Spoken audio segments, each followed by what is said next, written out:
트럼프 대통령이 각국에 10%의 관세를 매긴 행정명령이 발효되면서 트럼프발 관세 전쟁 2라운드가 본격적으로 시작됐습니다. 한편 우리 시간으로 내일 오전 트럼프 대통령이 집권 2기 첫 국정연설에 나섭니다.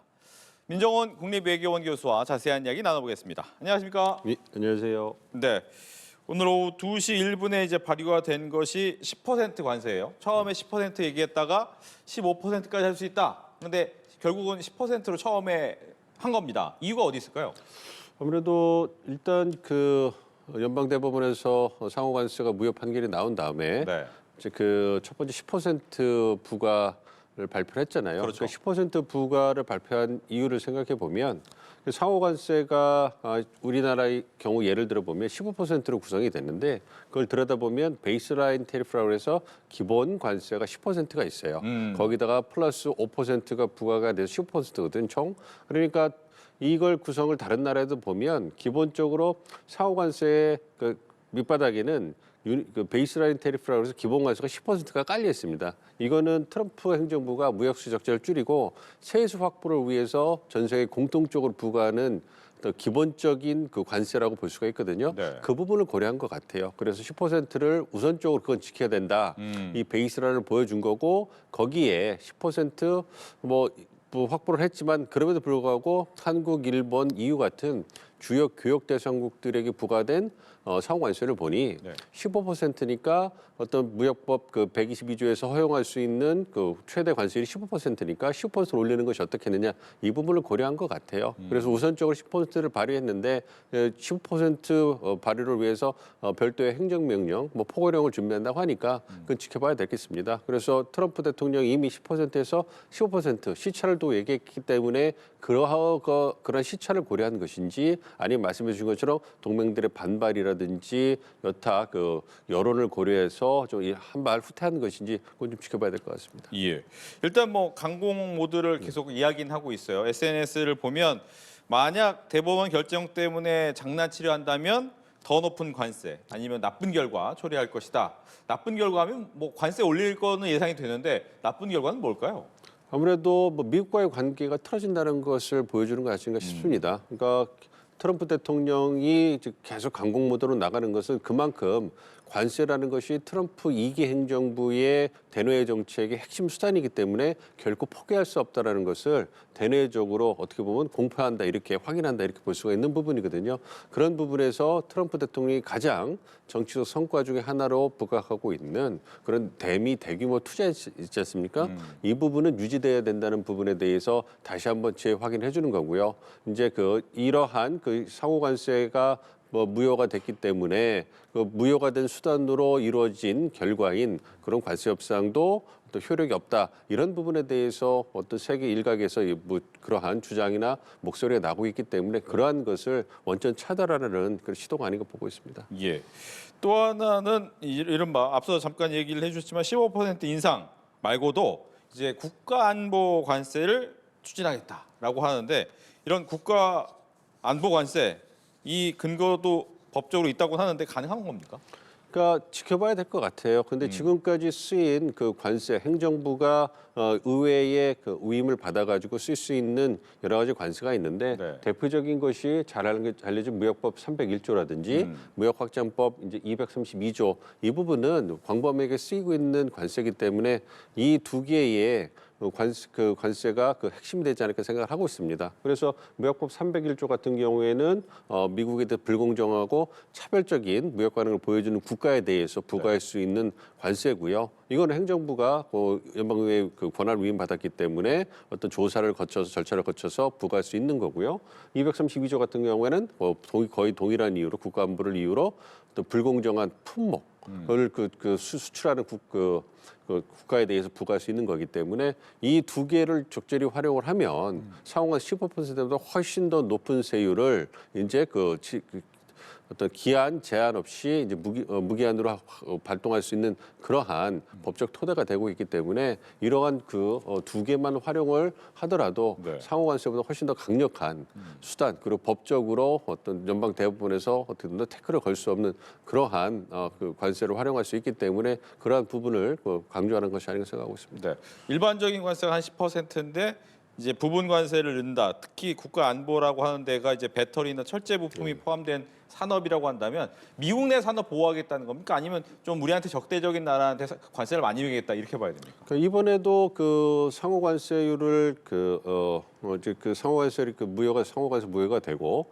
이제 그 122조에 따라서 이제 그 15%이 부분을 얘기를 하면서 10% 행정명령을 발동을 할 때 네. 여기에 이제 미국의 산업에 말씀해주신 타격을 줄 수 있다든가 아니면 미국 내에서 조달할 수 없는 품목에 대해서는 어떤 그런 부분에 대해서는 예외 조항을 갖다 두었단 말이에요. 그러니까 그걸 보면 어떤 미국 산업을 보호하겠다는 의지도 있는 것이고요. 이걸 토대로 해서 이제 그 타국이 이제 이번에 어떤 이런 사태를 두고서 어떤 미국에 대해서 좀 적대를 한다든가 이번 기회를 활용하거나 혹은 악용하려고 하는 사태에 대해서는 본보기로 보여주겠다 이런 것도 있기 때문에 그런 부분을 우리 정부도 고려해서 그러한 나쁜 본보기에 되지 않기 위해서 신중한 대응을 하고 있는 거거든요. 그렇기 때문에 다시 말씀드리면 트럼프 대통령 행정부에게 관세라는 것은 단지 통상의 수단이 아니라 대내 정책을 실행하는 데 있어서 가장 효과적인 레버리지고 가장 근간이 되는 그러한 지렛대이기 때문에 수단이 되기 때문에 결코 포기할 수 없다. 이 부분을 강조하는 거고 그런 부분에서는 신중한 대응이 필요하다 보고 있습니다. 예. 트럼프 대통령이 이제 현지 시간 24일 밤 우리 시간으로 내일 오전 11시입니다. 집권 2기 첫 국정 연설을 하게 되는데 아무래도 이제 중간 선거도 앞두고 본인에 대한 얘기를 좀 많이 하겠죠. 그렇습니다. 최근 들어서 그 신년 국정연설을 보면 대부분의 미국 대통령들이 트럼프 대통령도 그렇고 바이든 대통령도 그렇고요. 주로 자기 행정부가 해온 주요 정치적 성과에 대한 홍보의 장으로 활용을 하고요. 그리고 해당 연도에 중점적으로 추진할 정책이 무엇인가를 얘기를 해서 의회와 여론의 지지를 받으려는 그러한 중요한 메시지 장으로 쓰고 있습니다. 그래서 그런 부분에서 트럼프 대통령이 이번 신년 국정연설도 어떤 그 동일한 맥락에서 이루어질 거라고 생각하고 있고요. 특히 이제 아무래도 관세 정책과 이민 정책, 미국 우선주의의 핵심을 구성하는 두 축이 많이 흔들리고 있지 않습니까? 네. 그래서 강경한 이민 정책 때문에 지지 여론이 떨어지고 있고 지지층들이 분열되는 것이 아니냐 이런 우려가 나오고 있고 그리고 관세 정책은 연방대법원에서 그 위헌 판결이 나오면서 상당히 충격을 받을 수밖에 없었거든요. 그런 부분을 좀 다독이고 다시 한번 지지를 결집할 수 있는 그러한 계기로 삼으려 할 것 같아요. 그래서 관세 정책이 왜 중요하며 대부분의 위헌 판결에도 불구하고 어떤 그 타격 없이 꿋꿋이 다른 대안을 통해서 추진해 나갈 것이다. 그리고 이민 정책도 어떤 그 방법론에 있어서는 좀 지나친 부분이 있다고 하더라도 그것이 추구하는 목표는 미국 국민들의 안전, 어떤 그 안전한 공동체를 추구하는 것이기 때문에 결국 포기하지 않고 지속적으로 밀고 나가겠다. 이걸 통해 가지고 자신이 선택한 그런 주요 의제가 정당하고 그리고 지지층에게 다시 한번 결집을 호소하는 그러한 기회장으로 쓰지 않을까 생각하고 있습니다. 네. 이제 내부적인 결속도 결속인데 또 하나는 혹시 이제 북한이나 이란 같이 외부 환경과 관련된 얘기를 할 것이냐 이 부분은 어떻습니까? 그 대외 정책 관련돼서도 좀 언급을 하겠죠. 그러니까 국내 정책 그다음에 말씀드렸던 특히 이제 그 관세나 이민 정책에 대해서 얘기를 하고요. 그리고 이제 트럼프 행정부가 잘했던 그 국내 정치적인 경제적인 성과 이런 부분도 부각을 한 다음에 이제 대외 정책에 있어서도 성과를 좀 얘기를 하겠죠. 피스메이커로서 자신이 취임해서 어떠한 성과를 거뒀는가 이 부분을 얘기하면서 현재 진행되고 있는 말씀해주신 이란이라든지 러시아 우크라이나 전쟁이라든지 이런 부분에 대해서도 얘기를 하지 않을까 생각을 하고 있습니다. 물론 그거에 있어서 이란을 공습하겠다 이러한 극단적인 메시지를 낼 가능성은 크지 않습니다만 큰 틀에서 대중동 정책이라든지 대유럽 정책 그리고 이제 4월에 초에 예정돼 있는 미중 정상회담에 있어서의 어떤 성과라든지 네. 그러한 부분들에서 큰 틀에서 논의할 가능성이 있습니다. 그 과정에서 북한 문제가 나올 수 있을 가능성도 배제할 수는 없는데 아무래도 우선순위에서 많이 밀리고 있기 때문에 북한 문제가 거론될 가능성은 그렇게 크지 않다라고 개인적으로 보고 있습니다. 예. 아마 지금 막 당면한 내용 자체는 이란과의 관계잖아요. 보니까 이란 주변으로 많은 전력이 가 있다라는 것은 이미 알려진 사실인데 이 레바논 주재 미국 대사관 직원들한테 철수해라라고 한 걸 보면 진짜 이거 공습까지 가는 건가라는 생각이 드는데 어떻게 예상을 하십니까? 가능성을 배제할 수가 없죠.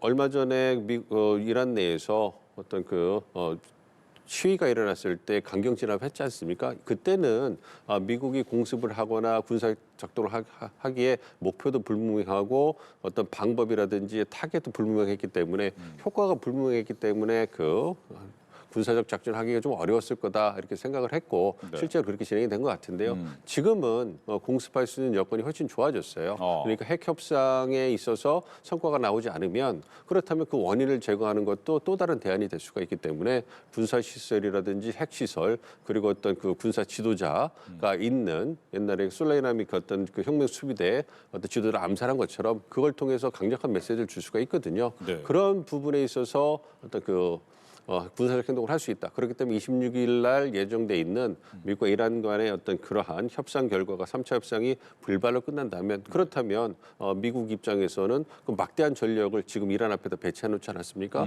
그거를 바탕으로 해서 제한된 수준의 공습은 할 가능성이 매우 높다고 생각하고 있고 이러한 그 미국의 어떤 군사적 행동 가능성에 대해서 이란이 이번에는 약속 대련이 아니라 실제로 심각하게 어떤 이란 주변에 중동에 있는 미군 기지들 13개 기지들 중에서 타겟을 해가지고 이제 공습할 그 미사일 능력을 활용할 가능성이 크다고 보고 있기 때문에 그런 측면에서 말씀해 주신 것처럼 레바논 기지에서 미군들을 갖다 철수시키는 이런 부분을 미군 피해가 예상되기 때문에 이제 그 조치를 한 거라고 생각을 하고 있기 때문에 이번 그 3차 미국과 이란 간의 핵 협상 결과에 따라서 어떤 군사적 작전이 실행되는가 실행되지 않는가 이 부분이 결정되지 않을까 보고 있습니다. 네. 말씀하신 것처럼 이제 26일 스위스에서 열리는 이 핵 협상이 되게 중요한데 굉장히 중요한데 문제는 이미 이란 입장에서는 더 이럴 게 있느냐라는 생각을 하잖아요. 이미 한번 공습을 받았기 때문에 그러면 농축도 더 줄여야 되나? 아니 미사일도 아예 포기해야 되나? 이런 고민을 하면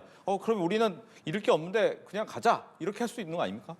이럴 건 아직 남아있다고 생각을 하고 있습니다. 네. 왜냐하면 이란이 굉장히 어렵잖아요. 경제적으로 굉장히 어렵고 저항의 축이라고 하는 헤즈볼라라든지 후티 반군이라든지 뭐 시리아 민병대 이러한 부분들에서 많이 세력이 약해졌기 때문에 미국에서 그 작년 말에 나온 보고서들 NSS, NDS 그 보고서를 보면 네. 수십 년 동안에 있어서 이란의 그 역량이 그 가장 약해졌다 이렇게 평가를 하고 있는 상황이에요.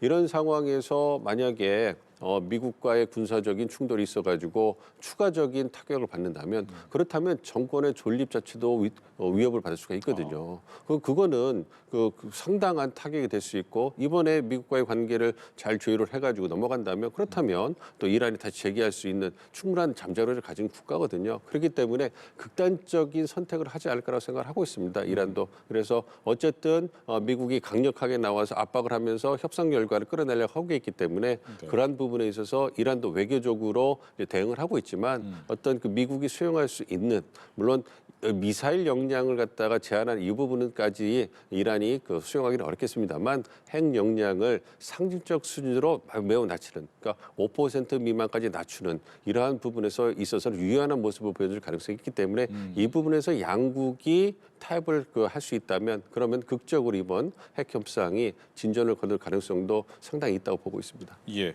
이제 미국 내에서도 약간 이 부분에 대해서 좀 논란이 있는 것 같은 것이 미 군 수뇌부가 이 공격을 좀 신중하게 생각한다라는 이제 보도가 나오니까 아니다라고 또 이제 바로 얘기를 했어요. 이건 어떻게 봐야 됩니까? 그러니까 협상력을 약화시키는 부분에 대한 우려가 트럼프 대통령 우려가 반영된 것이 아닌가 싶고요. 그리고 이제 트럼프 행정부 내에서도 군속군자인 트럼프 대통령의 어떤 절대적인 권한이 있는데 이 부분이 도전받는 흔들리는 그래서 트럼프의 그 영향력이 흔들리는 이런 부분을 경계하고 차단하려는 시도가 아닌가 좀 생각을 하고 있습니다. 그러니까 미국의 국방부에서 그러한 우려를 하는 것은 합리적으로 생각하고 있어요. 말씀드린 것처럼 타겟 그 군사작전의 목표도 불분명하고요. 뭐 하메네이를 제거한다든가 그렇다면 그 최고 지도자를 제거하면 그렇다면 베네수엘라처럼 그 전국이 안정되고 친미적인 그 정권이 만들어질 것이냐 전혀 그렇지 않거든요. 이란 같은 경우에는 수많은 혁명 수비대의 지도자들이 있고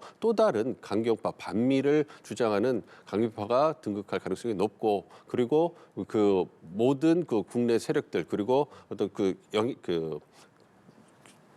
경찰력이라든지 군이라든지 어떤 행정력을 갖고 있는 모든 그러한 엘리트 집단들이 반미로 똘똘 뭉칠 계기를 주는 거거든요. 네. 그렇기 때문에 그런 부분에서 군사적 목적의 어떤 목표라든지 아니면 방법이라든지 영향이라든지 후폭풍 이런 부분들이 굉장히 불분명하기 때문에 군 입장에서는 대규모로 이란을 공습하거나 군사작전을 펴는 거에 대해서 굉장히 소극적이고 부정적인 의견을 낼 가능성이 훨씬 높다고 보고 있습니다. 그래서 그런 부분이 어쨌든 자유롭게 논의가 되면서 대통령이 최종 결정하는 부분이지만 이것은 내부적으로 결정하는 것이 이게 외부로 노출이 돼가지고 그것이 혼란한 그 난맥성으로 비춰진다면 그건 결코 바람직한 건 아니거든요. 그런 부분을 차단하는 수준이 아닌가 좀 생각하고 있습니다. 예. 그렇다면 말씀하신 것처럼 이 협상이 잘 돼가지고 풀리면 가장 이상적이겠지만 만약 그러지 못해서 서로 공격으로 가게 된다면 미국 입장에서는 앞서 말한 것처럼 일부 최고 지도자만의 암살로 가는 것이 더 유리할지 아니면 전반적인 공습으로 가는 것이 훨씬 더 유리할지 이렇게 고민을 하지 않겠습니까?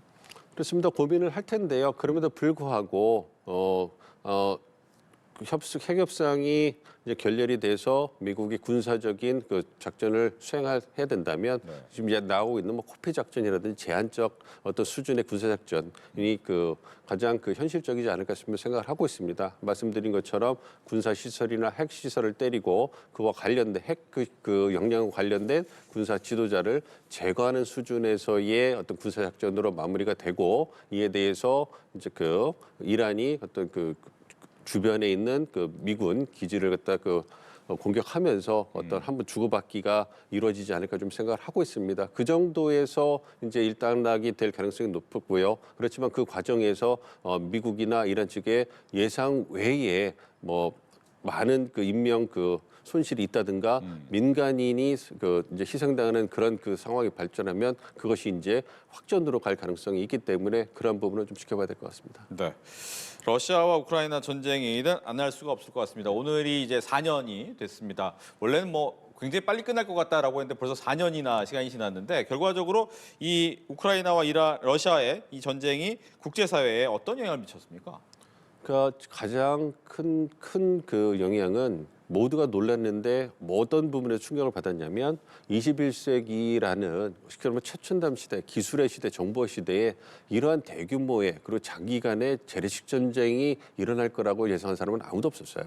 굉장히 없었기 때문에 그렇기 때문에 1990년대 탈냉전 기조 속에서 유럽이 어떤 자각력을 확보하는 것보다는 군비를 축소하면서 그것을 어떤 경제 성장이라든지 복지를 늘리는 데 썼거든요. 네. 그만큼 이제 그 재래식 전쟁의 시대는 끝났다라고 보았는데 이제는 러시아 우크라이나 전쟁이 4년 동안 지속되면서 이제 재래식 전쟁이 살아 있다. 그래서 자각력을 키우는 것이 필수적이다. 이러한 부분을 이제 각성을 시켜준 거고요. 또 중동에서의 이스라엘 하마스 전쟁도 마찬가지 아니겠습니까? 이와 더불어서 이 전쟁이 갖고 오는 결과가 말씀해 주신 것처럼 결국은 우크라이나 인명 200만 명 이상이 그 양국의 그 국민들이 정말로 그 불필요한 인명들이 한 200만 명 이상이 그 희생된 거 아니겠습니까? 그리고 그 천문학적인 경제 손실이 일어난 그것밖에 없기 때문에 전쟁이 갖고 온 참혹함을 다시 한번 보여주는 거고 이것이 결국은 자각력, 국방력을 확보하는 것이 이러한 그 정말로 말도 안 되는 피해를 피할 수 있는 유일한 방법이라는 걸 보여줬기 때문에 향후에 어떤 그 전 세계가 이제 그 군비 경쟁 어떻게 보면 자각력을 확보하기 위한 그러한 어떤 그 노력을 배가하는 그런 영향을 끼치지 않을까 생각하고 있습니다. 네. 트럼프 대통령이 이제 이 노벨 평화상을 목표로 두면서 이 우크라이나 전을 한번 빨리 종식시키겠다 이런 얘기를 많이 해왔는데 실질적으로 만나긴 했어도 종전까지 가지 않지 않습니까? 이 부분이 종전까지 갈 가능성이 있습니까? 이제 가능성은 높아지고 있죠. 그러니까 지금 어쨌든 양국이 러시아와 우크라이나가 영토 분할과 안전 보장에 있어서 큰 틀에서 내놓을 수 있는 대안은 다 내놨다고 생각하고 있습니다. 그것을 받아들일 수 있을 것이냐, 못 받아들일 것이냐 그 문제만 남아 있는 거고요. 보도해 주신 것처럼 미국 입장에서는 러시아 편에서 전쟁을 끝내고 싶어하기 때문에 아무래도 우크라이나에 대해서 거의 일방적인 희생을 받아들이라 압박하고 있는 상황인데 그렇다면 문제는 우크라이나가 얼마 정도까지 버틸 수 있을 것이냐, 그리고 유럽이 얼마만큼 우크라이나 뒤에 서서 어떤 그러한 미국과 러시아의 압박을 견뎌낼 수 있도록 힘을 줄 수 있을 것이냐 이 부분인데 전쟁이 오랫동안 지속되면서 전쟁 피로도가 굉장히 쌓여 있고 우크라이나 내에서도 전쟁을 끝내야 된다라는 목소리가 커지고 있기 때문에 어쨌든 러시아가 조금만 더 그 양보를 해주면 그 러시아가 그 지금의 영토라든지 안전보장 부분을 받아들일 가능성이 커질 겁니다. 그렇게 되면 평화협상까지는 같이 못하더라도 총성을 멈추는 종전협상은 이제 그 올 이제 여름으로 가면서 보다 더 가시화되지 않을까 그렇게 예상을 하고 있습니다. 알겠습니다. 이렇게 해서 민정원 국립외교원 교수와 함께 이야기 나눠봤습니다. 오늘 얘기 잘 들었습니다.